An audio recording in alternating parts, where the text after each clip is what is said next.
بسم اللہ الرحمن الرحیم۔ عقبہ کی بیعت اور پتھروں کی بارش۔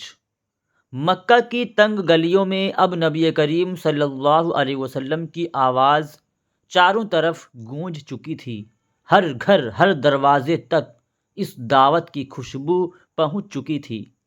قریش کے ظلم بڑھتے جا رہے تھے، مگر دین اسلام کا نور بجھ نہیں پا رہا تھا۔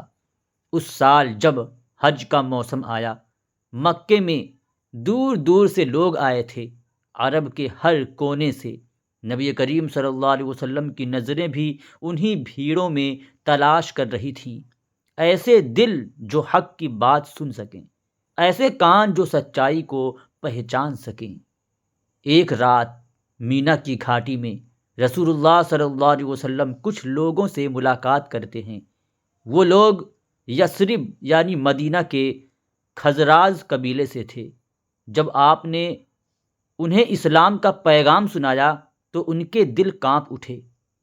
ان میں سے ایک بولا، یہ وہی نبی ہیں جن کے آنے کی خبر یہودی دیتے تھے، اور پھر انہوں نے وہی اس سنسان گھاٹی میں کہا کہ ہم گواہی دیتے ہیں کہ آپ اللہ تبارک و تعالیٰ کے سچے رسول ہیں۔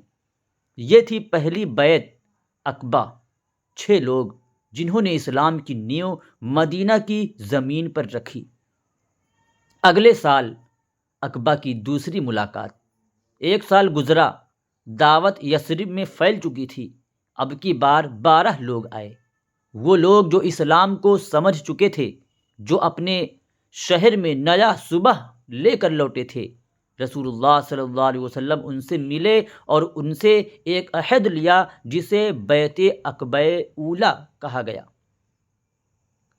بیعت کے الفاظ انہوں نے ہاتھوں پر ہاتھ رکھ کر کہا کہ ہم اللہ تبارک و تعالیٰ کے ساتھ کسی کو شریک نہیں کریں گے، چوری نہیں کریں گے، زنا نہیں کریں گے، اپنی اولاد کو نہیں ماریں گے، جھوٹ نہیں بولیں گے، اور ہر نیک بات میں آپ کی بات مانیں گے۔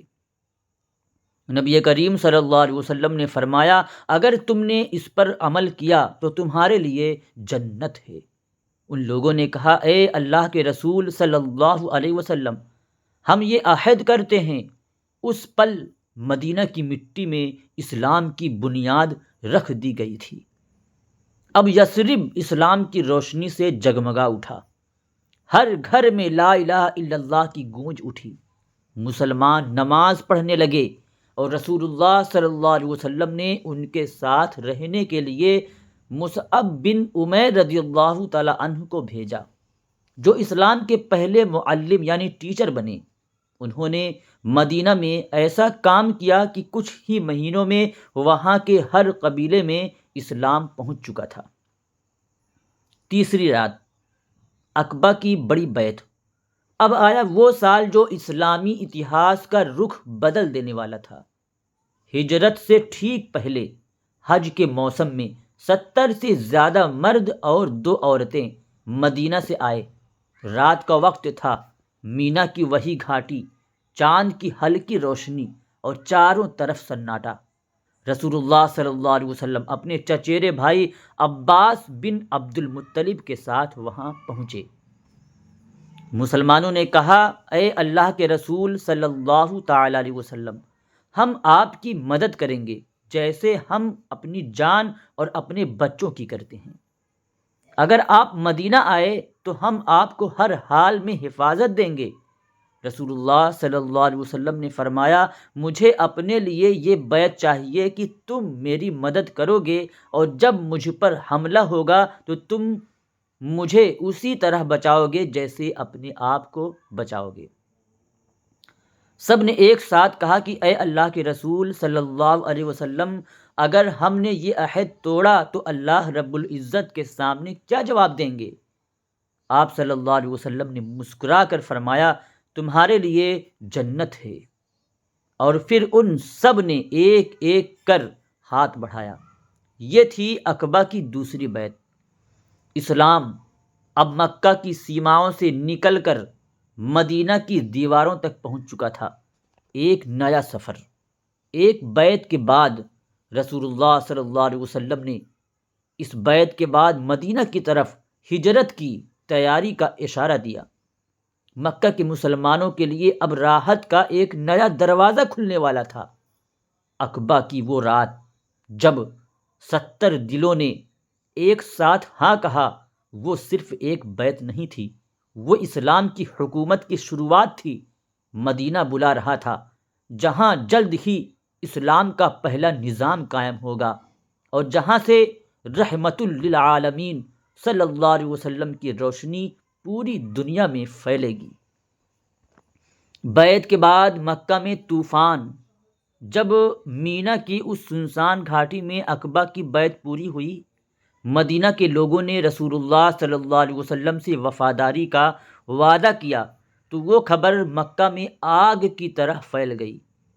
قریش کے سرداروں کو جب معلوم ہوا کہ محمد صلی اللہ علیہ وسلم نے مدینہ کے لوگوں سے مل کر مکہ کے خلاف کوئی سمجھوتا کیا ہے تو ان کا غصہ آسمان چھونے لگا۔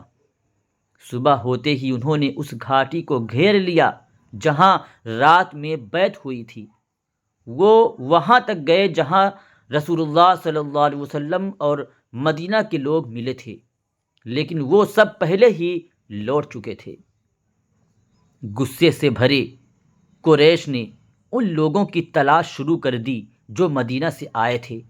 انہوں نے کعب علاقے کے ایک نوجوان حضرت سعد بن عبادہ رضی اللہ تعالی عنہ کو پکڑ لیا۔ وہ اس وقت مکہ سے نکل رہے تھے۔ انہیں پکڑ کر قریش کے سرداروں نے بے رحمی سے مارنا شروع کر دیا۔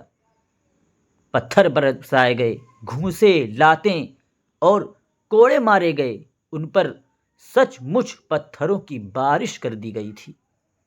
ہر طرح سے آوازیں گونج رہی تھی کہ تم محمد صلی اللہ علیہ وسلم کے ساتھ ملے تھے نا، تم نے ہمارے خلاف قسم کھائی ہے۔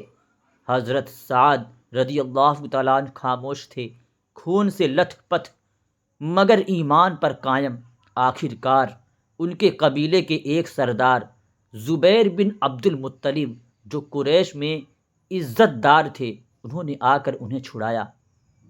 عقبہ کی بیعت کے بعد مکہ میں مسلمانوں کے لیے حالات اور بھی خراب ہو گئے۔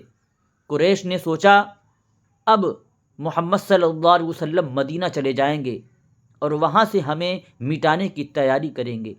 اسی ڈر نے انہیں اور زیادہ ظالم بنا دیا۔ مگر نبی کریم صلی اللہ علیہ وسلم نے اپنے ساتھیوں سے کہا اب وقت آ گیا ہے کہ تم مدینہ کی طرف نکل جاؤ، اور اس طرح ہجرت کا دروازہ کھل گیا، جو اگلے ایپیسوڈ کی سب سے اہم کہانی ہوگی۔ وہ پتھروں کی بارش، وہ درد، وہ راتیں جب مسلمان چھپ کر نماز پڑھتے تھے، سب کا سب بات کا ثبوت تھا کہ سچائی کی راہ کبھی آسان نہیں ہوتی۔ مگر عقبہ کی وہ رات جہاں 70 ہاتھ ایک ساتھ اٹھے تھے، وہ اس بات کی گواہی بن گئی تھی کہ اب اسلام کو کوئی نہیں روک سکتا۔ اگر ویڈیو اچھی لگی ہو تو اسے زیادہ سے زیادہ شیئر کریں اور ایک لائک اور ہمارے چینل کو سبسکرائب کریں۔